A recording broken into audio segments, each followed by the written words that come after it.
ఉన్నటువంటి రిషికొండ అనేటటువంటిది మామూలుగా కనిపించేటటువంటి అది రాతితోటో మట్టితోటో ఉన్నటువంటి కొండగా భావన చేస్తున్నారు. కానీ ఈ సృష్టిలో ఉన్నటువంటి ప్రతి అణువు జీవతుల్యమైనటువంటిది. అంటే మనిషికి ఏ విధంగా జీవం ఉన్నదో చెట్టులో జీవం ఉన్నది, పుట్టలో జీవం ఉన్నది, గుట్టలో జీవం ఉన్నది, పర్వతంలో జీవం ఉన్నది, అలాగే రిషికొండలో కూడా జీవం ఉన్నది.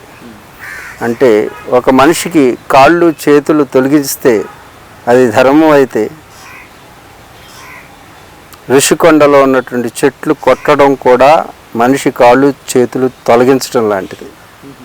అలాగే శరీరంలో కొంత భాగాన్ని నీకు తొలగించడం ఎంతో, అలాగే ఆ జీవత్వం ఉన్నటువంటి కొండైనా గుట్టైనా చెట్టైనా పుట్టైనా ప్రతి మనిషి గుర్తుంచుకోవాలి, అవి కూడా జీవులేనని. ఋషికొండ దగ్గరికి వస్తే ఈ భూమండలం మీద ప్రతి ఒక్క జీవరాశి దాని అవసరం ఉంటేనే ప్రకృతి సృష్టించింది. అవసరం లేని దాన్ని కలిపేసుకుంటుంది ప్రకృతి. అలాగే అది మనుషులైనప్పటికీ ఎప్పుడు ప్రకృతి అనర్థం వస్తుంది అనుకుంటే ఆ మనుషులను కూడా చాలామంది మనం చూసాం. జనరల్ జియా ఉల్ హుక్ అనేటటువంటి వాడు ప్రకృతి ధర్మాన్ని తప్పడం వలన, సహజ సూత్రాలకి ప్రకృతి సూత్రాలకు విరుద్ధంగా ఉండడం వలన ఆకాశంలో హెలికాప్టర్లో పేలిపోయి ముక్కలు కూడా దొరకలేదు. అలాగే అందరూ రాజకీయ నాయకులు మనం చూస్తున్నాం, ప్రకృతిని దాని యొక్క ధర్మాన్ని వ్యతిరేకరించినటువంటి ఎంతటి నాయకుడైనా వాడి నేల కొరిగిపోక తప్పదు అనేటువంటి సత్యాన్ని జనరల్ జియా ఉల్ హుక్ పాకిస్తాన్ ప్రెసిడెంట్ ఆనాటి బెనజీర్ భుట్టో యొక్క తండ్రిని ఉరితీశాడు. తాను పాకిస్తాన్ని ఆక్రమించుకున్నాడు, ఆ జనరల్ రూల్లోకి తెచ్చాడు. నేను చిన్నపిల్లవాడిని అప్పుడు మా నాన్నగారితో చెప్పాను, ఇంత అక్రమం, ఇంత ప్రకృతి ధర్మానికి విరుద్ధం జరుగుతుందని అన్నారు. వీడు ప్రకృతి చూసుకుంటుందని. అలాగే తర్వాత వచ్చిన అనేక మంది నాయకుల ఉదాహరణ మనకున్నది. అంటే ప్రకృతిని ఎప్పుడు కూడా ప్రేమించండి, అది మిమ్మల్ని దీవిస్తుంది అని ప్రతి ఒక్కరూ తెలుసుకోవాలి. కానీ గురుగారు, ఒక చిన్న ధర్మ సందేహం అండి.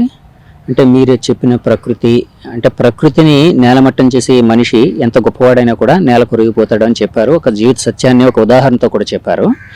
ఇప్పుడు ఋషికొండ విషయానికి వచ్చినప్పటికీ, అంటే మామూలుగా ప్రకృతి ధర్మంగా ఏర్పడిందే కాకుండా ఒక దైవత్వంతో కూడిన, అంటే ఒక శక్తిమయమైన ఒక పర్వతం అని నేను విన్నానండి. అది ఎంతవరకు నిజం గురుగారు? నేను ఋషికొండలో 1992 ఆ పైకి వెళుతుంటే గచ్చకాయ చెట్లు ఉండేవి ఎక్కువగా. గచ్చకాయ చెట్లు అడవి ఉండేవి, అంటే ముళ్ళతో కూడుకుని అవన్నీ ఒళ్ళంతా చీరిగిపోయి యవనంలో ఉండడం చేత అవన్నీ భరించి ఆ పైకి, అది ఋషికొండకు ఒక ప్రత్యేకత ఎందుకు ఉన్నది అని వాళ్ళు చెప్పింది ఏంటంటే, కొండలు అనేటటువంటి పాస్ అనేటువంటి ప్రదేశం ఉంటుంది. అంటే పాస్ అంటే పైన మైదాన ప్రాంతాలు ఉంటాయి. ఇప్పుడు తొట్లకొండకి పెద్ద మైదాన ప్రాంతం, కొన్ని వందల ఎకరాల స్థలం ఉంటుంది. అలాగే కైలాసగిరి మీద కూడా సమతల ప్రదేశం ఉంటుంది. అలాగే హిమాలయాల్లో కూడా పాస్ అనేటువంటి, అంటే సమతల ప్రదేశం కలిగిన, బయటికి చూడడానికి మనకి కొండలు ఇలా పైకి కనపడతాయి, కానీ అనేక వందల ఎకరాలు ఉన్నాయి. ఇప్పుడు ఇక్కడ సీతకొండ అని ఉంది, ఈ సీతకొండ మీద కూడా కొన్ని వందల ఎకరాలు ఉంది. ఈ రెండు కొండల మధ్యన ఈ పక్కన ఉన్నటువంటి కైలాసగిరి అందు కూడా సమతల ప్రదేశం ఉంటుంది. ఈ సమతల ప్రదేశాలు కలిగినటువంటి భక్తి కేంద్రాలుగా ఉపయోగపడతాయి. ఎత్తైన ప్రదేశాల్లో భక్తి కేంద్రాలు ఎందుకు పెడతారంటే, అక్కడ భగవంతుడి యొక్క నామస్మరణ చేస్తే అక్కడికి వెళ్ళిన వాళ్ళందరూ కూడా భగవంతుడు ఉన్నాడనే ఒక నమ్మకం, ఆ నమ్మకం వలన ఏమవుతుందంటే ఆ మనసు, ఎలాంటి ఆలోచన లేనటువంటి మనసు మహాశక్తివంతం అవుతుంది. ఆ మహాశక్తివంతమైనటువంటి వాళ్ళు చేసేటటువంటి ప్రార్థనలు ఈ లోకంలో శాంతిని కలగజేయడానికి ఉపయోగపడతాయి. కాబట్టి ఆ టవర్ మేంచి, కొండ మేంచి భక్తి మార్గం ద్వారా ఈ యొక్క లోక శ్రేయస్సుని కోరుకునే వాళ్ళందరూ కూడా ఆ వైబ్రేషన్స్, ఆ శబ్ద తరంగాల ద్వారా ఈ లోకానికి మంచి చేయడానికి భక్తి కేంద్రాలు ఏర్పడతాయి. అంటే గురుగారు, ఇక్కడ మనం అంటే ఆధ్యాత్మిక ధర్మంతో భారతదేశం ఏర్పడింది. యాక్చువల్గా అభివృద్ధి చెందిన అమెరికా అన్నారు కదండి, వాళ్ళకి ఆధ్యాత్మికత అనేది తెలియదు, అయినా కూడా అక్కడ వాటిని పరిరక్షిస్తున్నారు అంటారా గురుగారు? అంటే అలాంటి వాటిని చిన్న స్ట్రీమ్ అంటే చిన్న బోధి లాంటిది వెళుతున్నా సరే అక్కడ ఎవరైనా సొంత స్థలమైన ఇల్లు కట్టాలంటే పర్మిషన్ ఇవ్వరు. అది అలా ఉండగానే అలాగే ఇంత ఎత్తు ఉన్నది ఇలాగా ల్యాండ్స్కేప్ ఇలా ఉంటే ఆ ఎత్తును అలాగే ఉపయోగించాలి, కానీ ఆ నేలని చదును చేయడానికి వీలు లేదు. అలాగే ఒక మొక్క బాల స్థలంలో ఇంటి వానర్ స్థలంలో ఉన్న ఆ మొక్క తీయడానికి వీలు లేదు. ఒకవేళ తీయాల్సి వస్తే 100 మొక్కలు నాటాల్సి వస్తుంది. ప్రకృతిని అభివృద్ధి చెందిన దేశాల్లో కూడా ఇది ప్రకృతిని, ఎందుకంటే ప్రకృతిని ఎవరు పాడు చేస్తారో వాళ్ళకి ఈ విశ్వం అంతా కూడా వినాశనానికి దారితీస్తుంది. ప్రకృతి ప్రథమ దైవం. ప్రకృతిని ప్రేమించడమే నేర్చుకోవాలి ప్రతి ఒక్కరు. ఇక ఋషికొండకు వచ్చినప్పుడు మనకి ఏంటంటే, నేను తపస్సు చేయడానికి పైకి వెళ్ళేవాడిని. రోజు రాత్రిపూట అక్కడ ఉండడానికి వీలు ఉండేది కాదు. ఎందుకంటే కాలనాగులు, కాలసర్పాలు, అంటే నల్ల త్రాచులు, గోధుమ త్రాచులు, అన్ని రకాల సర్పాలు ఉండేవి. అంతేకాకుండా దుప్పులు ఉండేవి, లేడ్లు ఉండేవి, నక్కలు ఉండేవి, ముంగిసులు, అనేక జీవాలు అక్కడ ఉండేవి. అక్కడికి వెళ్ళాలంటే ఒక భయం. ఈ ఎంవిపి కాలనీ రావాలంటే కూడా ఎవరు వచ్చేవారు కాదు. ఇప్పుడు ప్రపంచ ప్రఖ్యాతిగాంచిన ఎంవిపి కాలనీ ఎవరు వచ్చేవారు కాదు. ఆ ఎంవిపి కాలనీ దగ్గర ఉన్నటువంటి ఋషికొండని దాటి ఎవరు వచ్చేవారు కాదు. అక్కడే మాకు శాంతాశ్రమం ఉండేది. శాంతాశ్రమంలో నేను ఉండేవాడిని.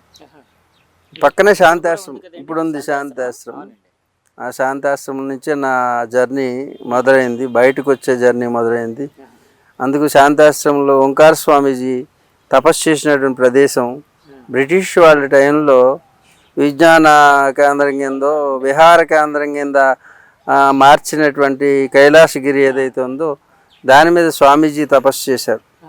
అక్కడ బ్రిటిష్ వాళ్ళు ఒక సెకండ్ వరల్డ్ వార్లో అక్కడ డంపర్ ఉండేది. అంటే ఈ యుద్ధ సామాగ్రి అంతా పైన పెట్టుకునేవారు. కానీ స్వామీజీ అడవుల్లో తపస్సు చేయడం వలన అక్కడ ఒక శివలింగం పెట్టుకొని తపస్సు చేశారు. ఆయనే వైశాఖేశ్వరుడని. ఇప్పుడు ఆ విశాఖపట్నం అనేటటువంటి పేరు రావడానికి లోపల వైశాఖేశ్వరుడు సముద్రంలో మునిగిపోయి ఉన్నది. ఉందా గురుగారు ఆలయం? ఇప్పటికీ సముద్రంలో వైశాఖేశ్వరుడి యొక్క ఆలయం ఉన్నది. ఆ ఆలయాన్ని సముద్రంలో తనలో కలుపుకున్నాడు. పూర్వం ఆ వైశాఖేశ్వరుడి యొక్క పేరు మీదే ఈ విశాఖ అనేటటువంటిది ఏర్పడడం జరిగింది. శక్తి కేంద్రాల్లో ఆ శక్తి కేంద్రాల్లో ఒకటైనది మన నేటి సంభాషణకు మూలమైనటువంటి ఋషికొండ. ఈ ఋషికొండకి ఎక్కేటప్పుడు నేను కాలినడకన ఎక్కితే తిరిగి వచ్చేటప్పుడు ఒంటి మీద బట్టలు ఉండేవి కాదు. అన్నీ చిరిగిపోయి ఒంటి నిండా ఎర్రటి రక్తం వచ్చేస్తూ ఉండేది. అయినా సరే వారు నిర్దేశించినటువంటి సమయం 18 నెలలు. 18 నెలలు ఋషికొండ మీద తపం ఆచరించమని చెప్పారు. ఆ తపం ఆచరించేటప్పుడు అక్కడ ఉన్నటువంటివి ఏముండేవంటే, ఎందుకు ఇంత శక్తి వస్తుందంటే అక్కడ పారసలింగాలు ఉండేవి. ఏంటి పారసలింగం అంటే పాదరసలింగాన్ని, పాదరసాన్ని ఘనీభవించి తయారు చేసినటువంటి లింగాలు ఉండేవి. అప్పుడు నాకు అవి మట్టి లింగాలుగా అనిపించేవి. తర్వాత వాళ్ళ సిద్ధులైనటువంటి వారు హిమాలయాల్లో అవి మట్టి లింగాలు కాదు నాన్న, అవి పాదరసలింగాలు. అందుకే ఆ ఋషికొండకి అంతటి ప్రాశస్యం ఉన్నదని, ఆ యొక్క ఋషికొండ కోసం హిమాలయాల్లో చర్చించారంటే అది ఎంత శక్తివంతమైనదో ప్రతి ఒక్కరూ తెలుసుకోవాలి. అయితే మీరు ఇవన్నీ చెప్పొచ్చు కదా అని చాలామంది ఈ పత్రికా విలేకరులు వీళ్ళందరూ వెంటపడుతూనే ఉన్నారు. చెప్పి లాభమే ఉన్నది. రాజ్యాలు పోయినాయి, రాజ్యాంగాలు వచ్చినాయి. ఆనాటి రాజులు పోయి వాళ్ళ స్థానంలో రాజకీయ నాయకులు వచ్చారు. వీళ్ళందరికీ మనం ఏం చెప్పగలం? ఏం చేయగలం? తపస్సు చేయగలం. ఆ శక్తి ద్వారా వచ్చే విపత్తుల్ని ఎలా తట్టుకోవాలో ఇదంతా కూడా ఒక నిర్దేశితమైనటువంటి ప్రణాళికాబద్ధమైనటువంటి అన్నీ కూడా హిమాలయాల్లో యోగులు వీటన్నిటిని గుర్తిస్తున్నారు. ప్రపంచంలో జరిగే అరాచకాలకి విధ్వంసం, ప్రకృతి విధ్వంసానికి మనం ఏం చేయాలనేటువంటి కొన్ని ప్రణాళికలు తయారవుతూ ఉన్నాయి. వారి పని వాళ్ళు చేస్తున్నారు. బయటికి కనపడకుండా మెదడు ఏ విధంగా అయితే లోపల కూర్చుని బయట ఉన్నటువంటి కాళ్ళు చేతులు వీటన్నిటిని ఎలా పనిచేస్తాయో అలాగే మేము అందరం కూడా ఈ టీవీలోకి రావాలనే సరదా కానీ ఈ జనంతో కలవాలనేటటువంటి ఇది కానీ మాకు లేదు. మా పని సముద్ర మట్టానికి 22,000 అడుగుల ఎత్తులో ఉన్నటువంటి అజ్ఞాత ప్రదేశాల్లో పర్వత గుహల్లో మా కార్యక్రమాలు మేము చేస్తున్నాం. ఎవరూ భయపడాల్సిన అవసరం లేదు. రేపు రాబోయేటటువంటి రోజుల్లో వినాశకరమైనటువంటి శక్తులుగా అవతరించినటువంటి వారందరికీ కూడా రాబోయే రోజుల్లో వారికి తగినటువంటి శిక్ష పడే విధంగా వారందరూ కూడా ప్రణాళికలు తయారు చేస్తున్నారు. అందులో నేను కూడా ఒక భాగస్వామిని అయ్యి ఈ బయట లోకానికి దూరంగా ఉంటూ ఉన్నాను. కాబట్టి ఋషికొండలో పంచపారసలింగాలు ఉన్నాయి. ఇప్పుడు ఉన్నాయి గురుగారు? అవి ఉన్నాయో లేదో నాకైతే తెలియదు. ఆ పారసలింగాలకి ఏ విధమైనటువంటి వినాశనం జరిగిన ప్రకృతిలో ఆ చేసినటువంటి వారికి ప్రకృతి ప్రకోపించడం తథ్యం. ఆ లింగాలకి ఈ పంచభూత శక్తులకి సంబంధం ఉందని మాకు హిమాలయాల్లో సిద్ధులు చెప్పడం జరిగింది. ఆ పంచభూత లింగాలతో కూడినటువంటి ఈ కోన్ అనగానే పైనుంచి ఇలా శక్తి ప్రవాహం జరుగుతూ ఉంటుంది. అది మూర్ఖులకి అది ఒక కొండ, ఒక బండ. యోగులకు అవి భూతులై విభూతులై భగవత్ తత్వమై దర్శనమిస్తాయి. అంచేత అధికారం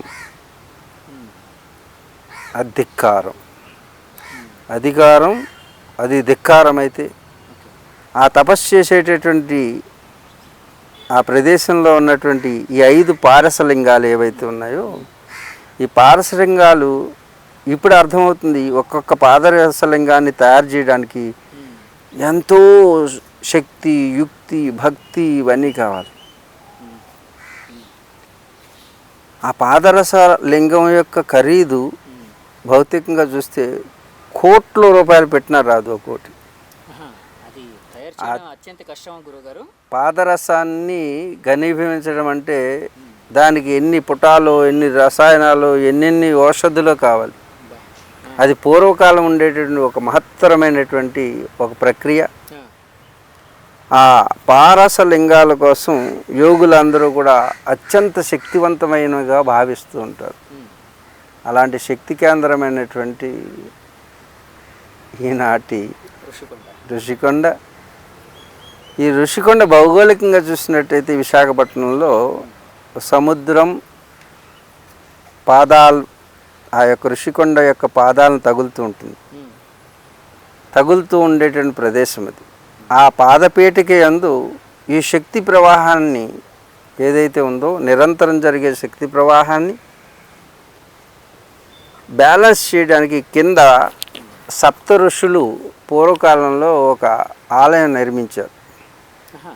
ఈ సప్త ఋషులు కైలాసగిరి నుంచి ఈ సముద్ర తీరంలో నాగక్షేత్రం అనేటువంటి ప్రదేశం మధ్యలో ఉంటుంది. ఈ నాగక్షేత్రంలో వటవృక్షాలు, పెద్ద పెద్ద వటవృక్షాలు ఉండేవట పూర్వం, ఎన్నో వేల సంవత్సరాల క్రితం. అప్పుడు ఈ అదృశ్య రూపంలో అంటే సూక్ష్మ రూపంలో యోగులు సప్త ఋషులు ఇక్కడికి వచ్చేవారట హిమాలయాల నుంచి. వచ్చి అక్కడ ఏదైతే కైలాసగిరి ఉన్నదో ఆ ప్రదేశంలో తపస్సు చేసేవారు. అందుకే స్వామీజీ అక్కడ తపస్సు చేశారు.